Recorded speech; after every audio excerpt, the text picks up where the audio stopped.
നമ്മൾ ഈ ഇപ്പോഴത്തെ ഇത്രയും അനുഭവപ്പെടുന്ന ഒരു അനുഭവ നേതാവെന്ന നിലയിൽ ഇപ്പോൾ മുഖ്യമന്ത്രിയായിട്ട് 2 ടേം പിണറായി വിജയനുണ്ട്. അദ്ദേഹത്തിന് ചില ആരോഗ്യപരമായ ചില ബുദ്ധിമുട്ടുള്ള അദ്ദേഹത്തിനുണ്ട്.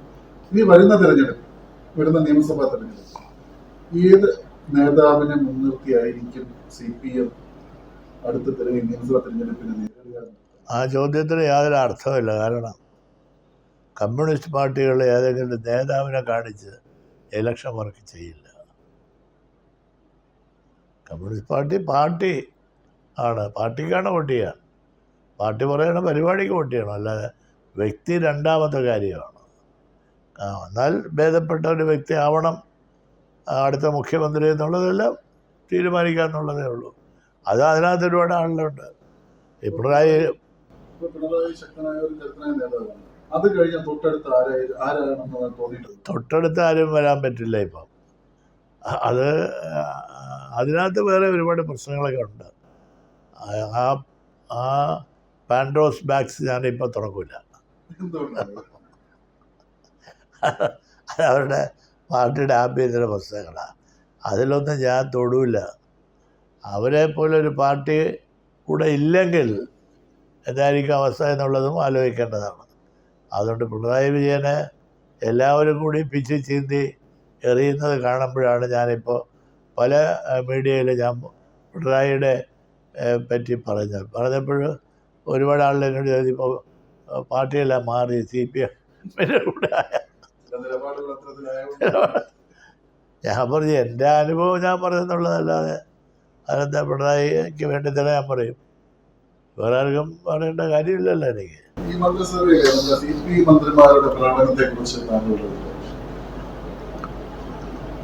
പൊതുവെ മന്ത്രിമാരുടെ പ്രകടനങ്ങളാണ് പരിശോധിക്കുന്നത്. CPI മന്ത്രിമാരെ കുറിച്ച് മാത്രം പരിശോധിക്കാൻ പറ്റില്ല. അതിൽ ഞാൻ പറഞ്ഞിട്ടുണ്ട്, ഈ മന്ത്രിസഭയുടെ ഫങ്ഷനിങ് ഒരുപാട് മാറ്റം വരുത്തണം. നിർഭാഗ്യവശാൽ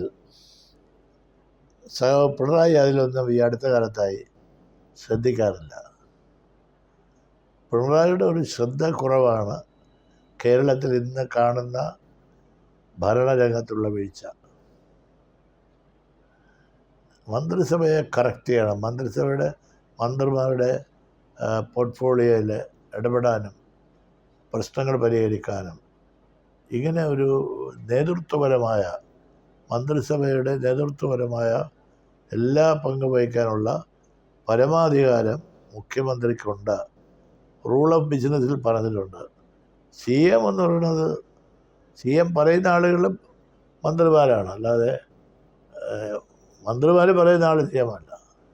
CM ആയി കഴിഞ്ഞാൽ പിന്നെ CMൻ്റെ കീഴിലാണ് ഈ മന്ത്രിമാരെല്ലാം.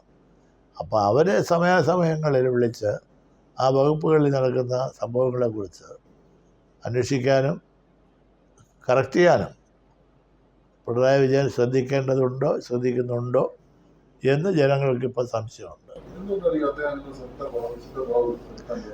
ഒന്ന് അദ്ദേഹത്തിൻ്റെ വ്യക്തിപരമായ ആരോഗ്യത്തിൻ്റെ പ്രശ്നങ്ങളുണ്ട്. പിന്നെ അദ്ദേഹത്തെക്കുറിച്ച് സ്ഥാനത്തും അസ്ഥാനത്തും അദ്ദേഹത്തെ കുടുംബത്തെക്കുറിച്ചുള്ള ആക്ഷേപങ്ങൾ. ഇതെല്ലാം മനുഷ്യരല്ലേ. പിണറായി ഒരു പച്ച മനുഷ്യനല്ലേ, അത് വല്ല ദൈവമാണ്. അദ്ദേഹത്തിൻ്റെ ഭാര്യയെക്കുറിച്ചും മക്കളെക്കുറിച്ചും കുടുംബത്തെക്കുറിച്ചും എല്ലാം നിയമസഭയുടെ അകത്തും പുറത്തും ചുമ്മാ ഇങ്ങനെ കുറേ ആളിന് പറഞ്ഞു നടക്കുക. ഏതെങ്കിലും കോടതിയിൽ പോയി വല്ല കേസുണ്ടെങ്കിൽ തെളിയിക്കണ്ടേ? അതൊന്നും ഇല്ലാതെ നേരത്തെ കിട്ടുന്നേരെ അപവാദ പ്രചരണത്തിൽ അദ്ദേഹം ഇപ്പോൾ ദുർബലനാണ്. അതിനൊന്നും അതിനൊരു 1000 നാക്കോടുകൂടി അദ്ദേഹത്തെ സംരക്ഷിക്കേണ്ട ആളുകളുണ്ടോ എന്ന് എനിക്കിപ്പോൾ സംശയം. ഉണ്ടോ ഇല്ലെന്ന് എനിക്ക് ഒരു സംശയമുണ്ട്. പാർട്ടി അതൊന്നും ഒഴിഞ്ഞു മാറുകയാണ് ചെയ്യുന്നത് പല കാര്യങ്ങളും. അത് അദ്ദേഹത്തിനും അറിയാം. അതുകൊണ്ട്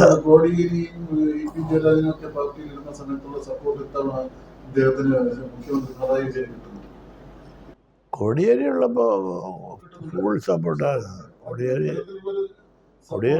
എന്ന് പറഞ്ഞാൽ അവർ ഒരു അമ്മ പെറ്റ മക്കളെ പോലെ കഴിഞ്ഞവരാണ്. എനിക്കത് രണ്ടുപേരും എൻ്റെ വളരെ അടുത്ത ആളാണ്. കോടിയേരി എൻ്റെ ഏറ്റവും പ്രിയപ്പെട്ട സഖാവാണ്. എൻ്റെ പാട്ടിലുള്ളതിനേക്കാൾ എനിക്ക് സ്നേഹമുള്ളതാണ്. എൻ്റെ വീട്ടിൽ ഒരുപാട് തവണ വരികയും ഞങ്ങളൊന്നിച്ച് ആഹാരം കഴിക്കും. ഒരുപാട് ബന്ധങ്ങളുണ്ട്. കോടിയേരി പക്ഷേ പിണറായി അങ്ങ് അറ്റം സപ്പോർട്ട് ചെയ്തു. എന്ത് കാര്യവും പിണറായി പറയുന്നത് ചെയ്യും. പാർട്ടി സെക്രട്ടറി ആണെങ്കിലും അങ്ങോട്ടും ഇങ്ങോട്ടും പരസ്പരം ബഹുമാനം ഉണ്ടായിരുന്നു. ഇപ്പോഴും അത് ഇല്ലാതൊന്നും ഞാൻ പറയുന്നില്ല. പക്ഷേ പലതിലും ഒരു താല്പര്യക്കുറവ് പോലെ ഞാനിപ്പോൾ പിണറായിയെ ഇവിടെ ഇരുന്ന് വീക്ഷിക്കുമ്പോൾ എനിക്ക് തോന്നുന്നു അദ്ദേഹത്തിന് പലതിലും താല്പര്യക്കുറവുണ്ട്. പലതും ഇൻഡിഫറൻ്റായിട്ടാണ്. നിയമസഭയിൽ തന്നെ അദ്ദേഹത്തിൻ്റെ പെർഫോമൻസിൽ പഴയ ജാഗ്രത ഇപ്പോൾ കാണുന്നില്ല. വളരെ ദുർബലമായ കാര്യങ്ങൾ പറഞ്ഞ് അദ്ദേഹം അവസാനിപ്പിക്കുകയാണ്. എന്തുകൊണ്ടും അദ്ദേഹത്തിന് അലട്ടുന്ന ഒരുപാട് പ്രശ്നങ്ങളുണ്ട് എന്നെനിക്ക് തോന്നുന്നു.